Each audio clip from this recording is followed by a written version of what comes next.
The Inner Life, Installment 3.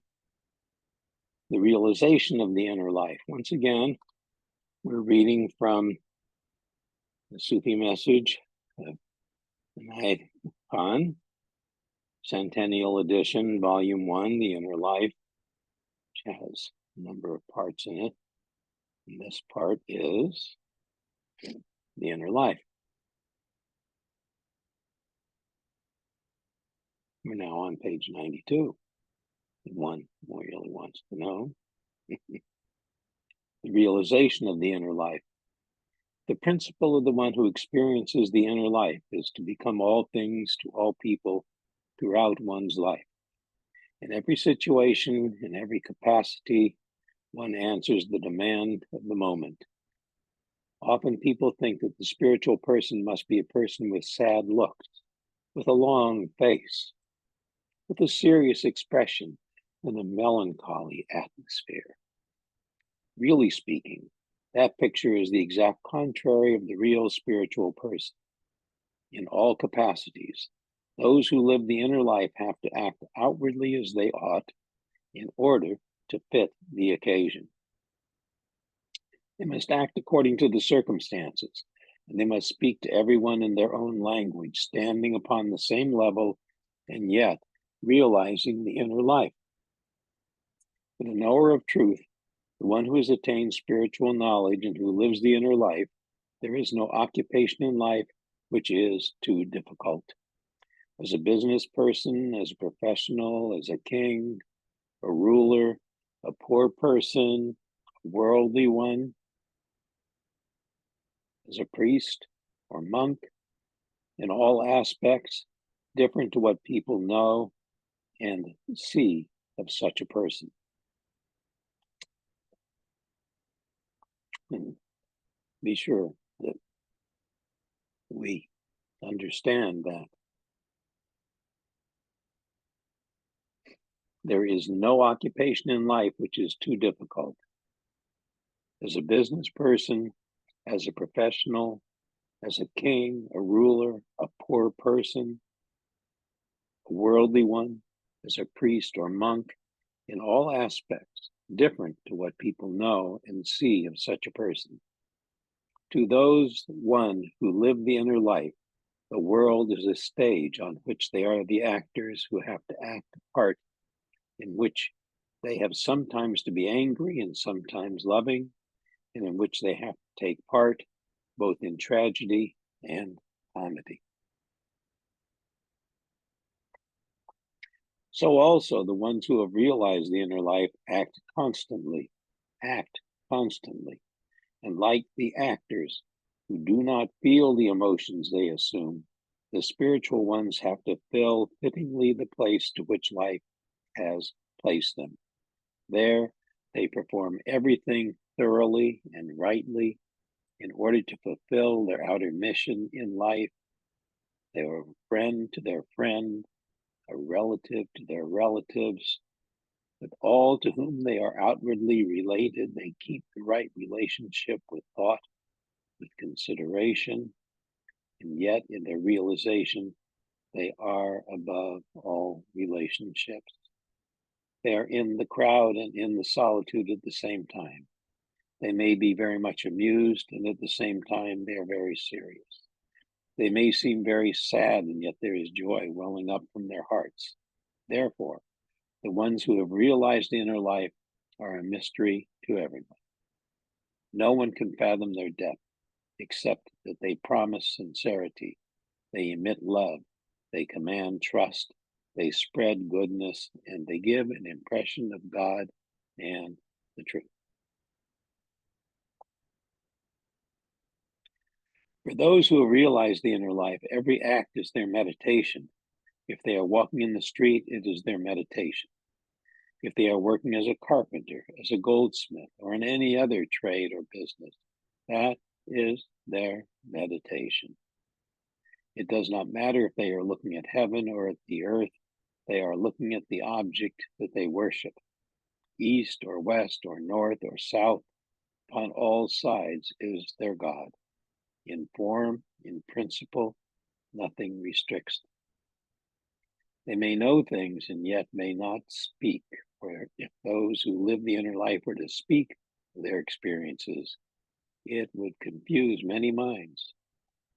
There are some individuals in the world who, from morning until evening, have their eyes and their ears focused on every dark corner, wanting to listen or to see what they can find out, and they find out nothing. If someone were to tell such people wonders, that person would have a very good occupation. The whole world would seek such a person, but such is not the work of the self-realized beings. They see and yet do not look. If they were to look, how much would they see? There is so much to be seen by one whose every glance, wherever it is cast, breaks through every object and discovers its depth and its secret. And if one were to look at things and find out their secrets and depths, where would it end and of what interest it?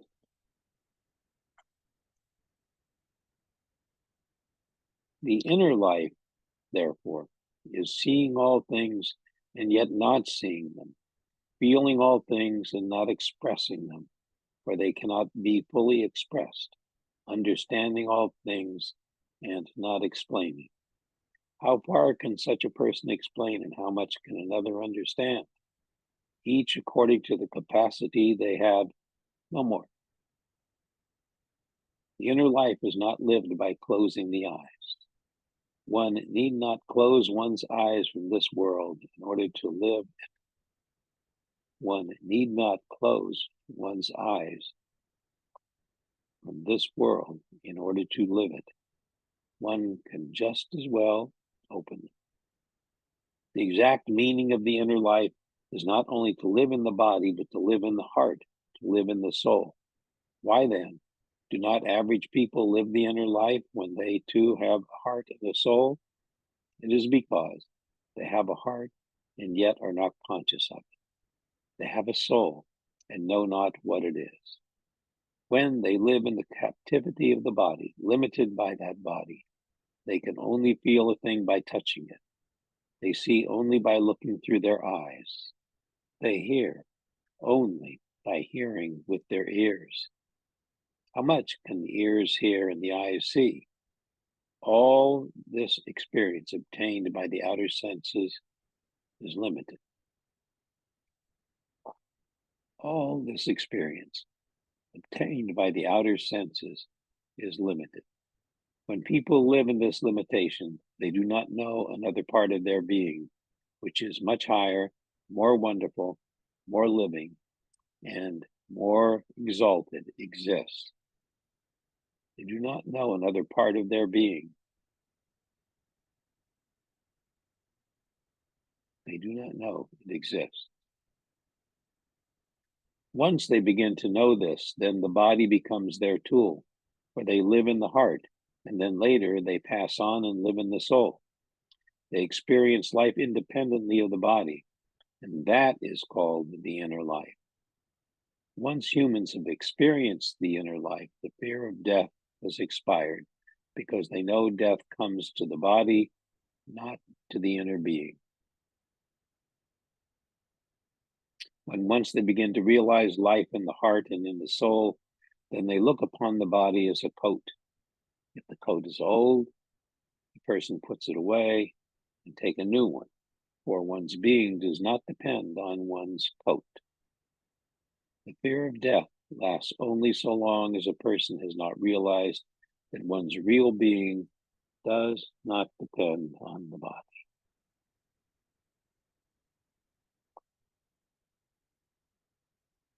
The fear of death lasts only so long as a person has not realized that one's real being does not depend on one's body.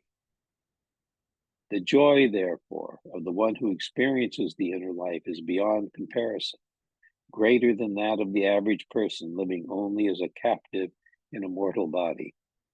Yet, the inner life does not necessitate adopting a certain way of living or living an ascetic, or a religious life. Whatever one's outer occupation be, it does not matter. The person who lives the inner life lives through it all. People always look for a spiritual person and a religious person, or perhaps in what one calls a good person, or in someone with a philosophical mind. But that is not necessarily the case. A person may be religious, even philosophical. A person may be religious or good, and yet may not live the inner life, may not live the inner life. They might not. There is no distinct outward appearance which can prove a person to be living the inner life, except one thing. When a child grows toward youth, you can see in the expression of that child a light beaming out, a certain new consciousness arising, a new knowledge coming, which the child has not known before. That is the sign of youth. Yet the child does not say so. It cannot say it, even if it wanted to. It cannot explain it. And yet you can see it from every movement that the child makes, from its every expression. You can find that it is realizing life now. And so it is with the soul. When the soul begins to realize the life above and beyond this life, it begins to show.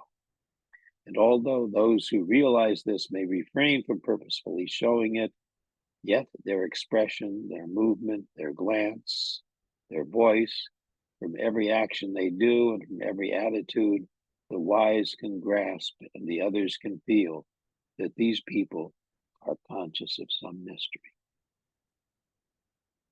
The inner life is a birth of the soul, as Christ has said that unless the soul is born again, it cannot enter the kingdom of heaven. The inner life is a birth of the soul, as Christ said that unless the soul is born again, it cannot enter the kingdom of heaven. Therefore, the realization of the inner life is entering the kingdom of heaven. And this consciousness, when it comes to the human being, shows itself as a new birth. And with this new birth, there comes the assurance of everlasting life.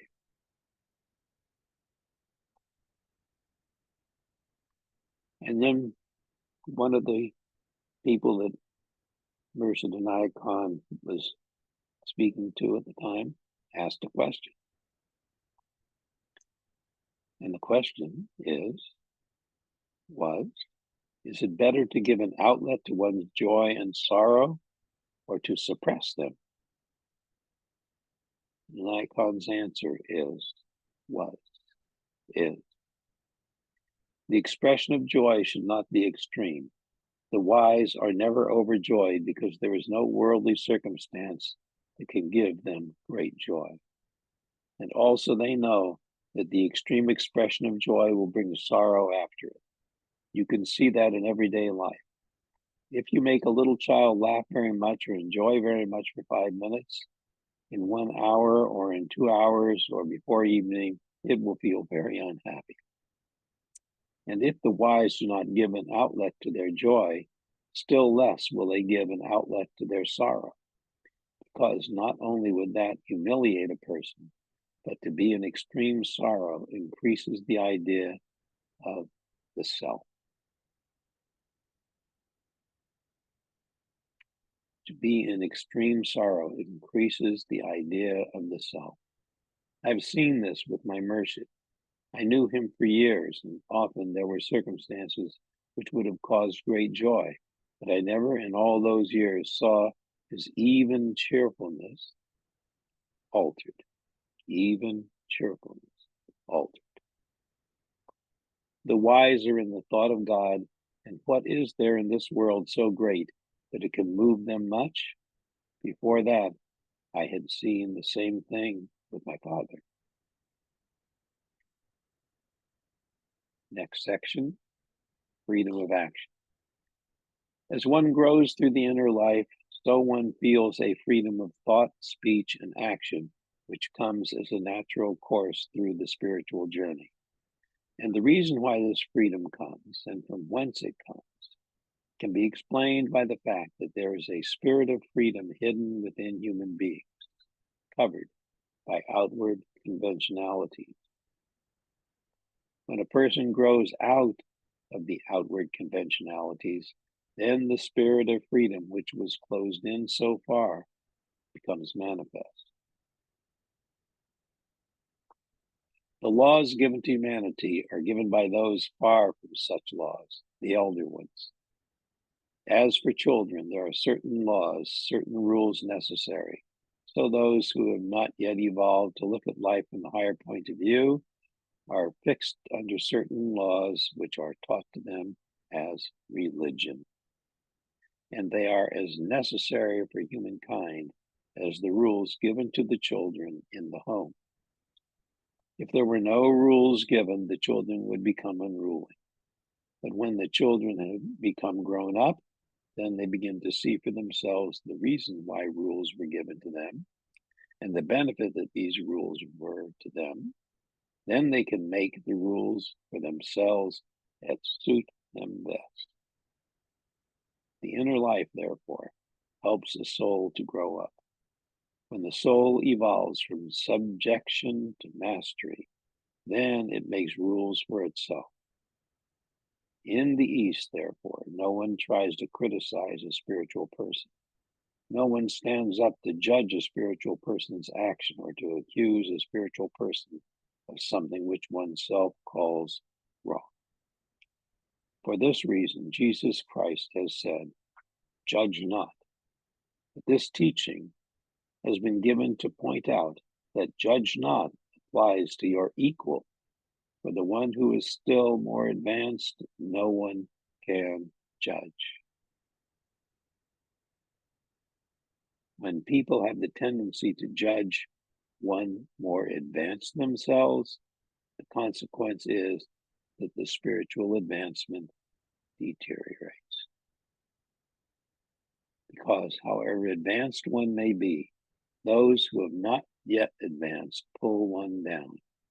Therefore, humanity, instead of going forward, goes backward. What happened in the case of Jesus Christ? He was judged. The liberated soul, the soul which was made free by divine nature, was judged at the court of humanity. Those less advanced considered themselves sufficiently learned to judge Christ, and not only to judge, but to give sentence.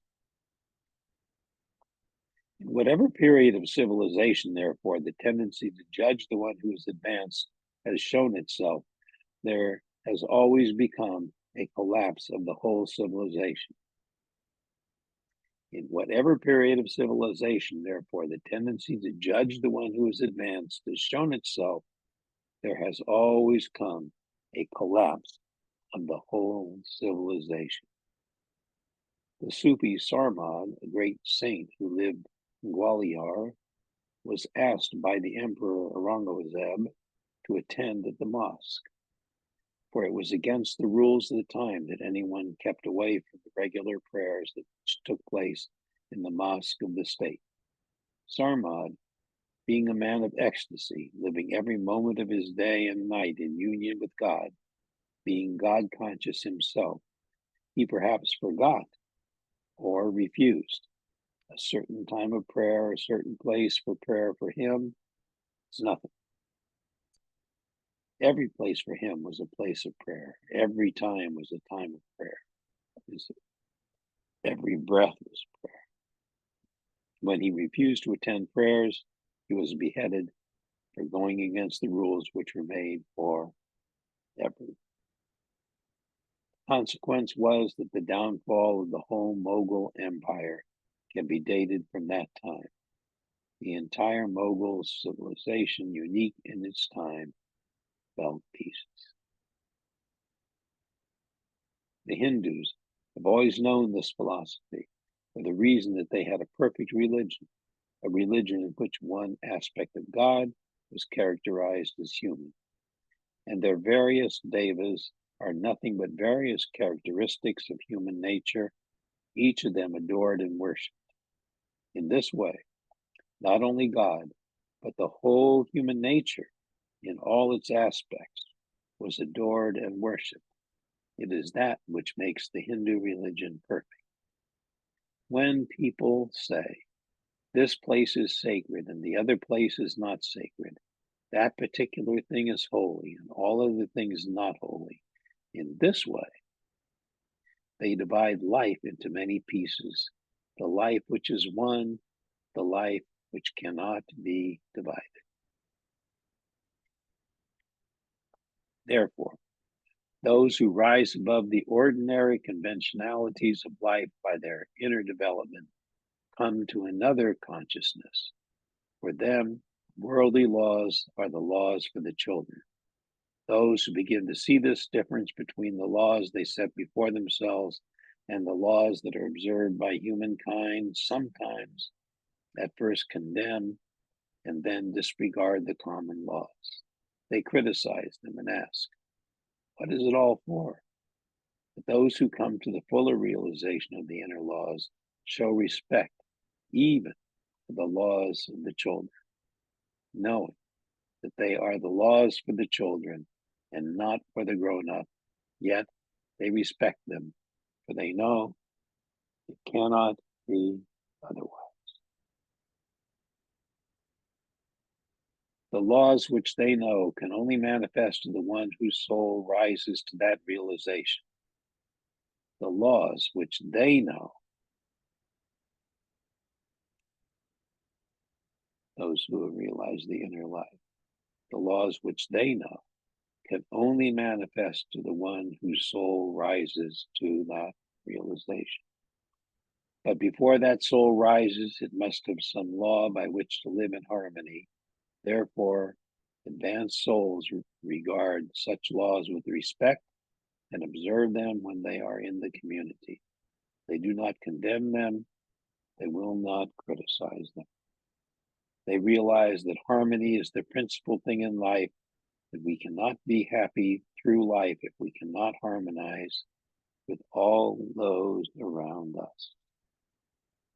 Whatever be our grade of evolution, whatever be our outlook in life, whatever be our outlook on life, and whatever be our freedom, we must have regard for the laws of the majority. Now the question is, those who are spiritually advanced, do they have any special conception of morals? Indeed, they have. And their morals are great morals, much greater than the average human being can conceive of. It is not that by becoming free spiritually from the laws of the generality, they become free from their own laws. It is not that by becoming free spiritually from the laws of the generality, they become free from their own laws.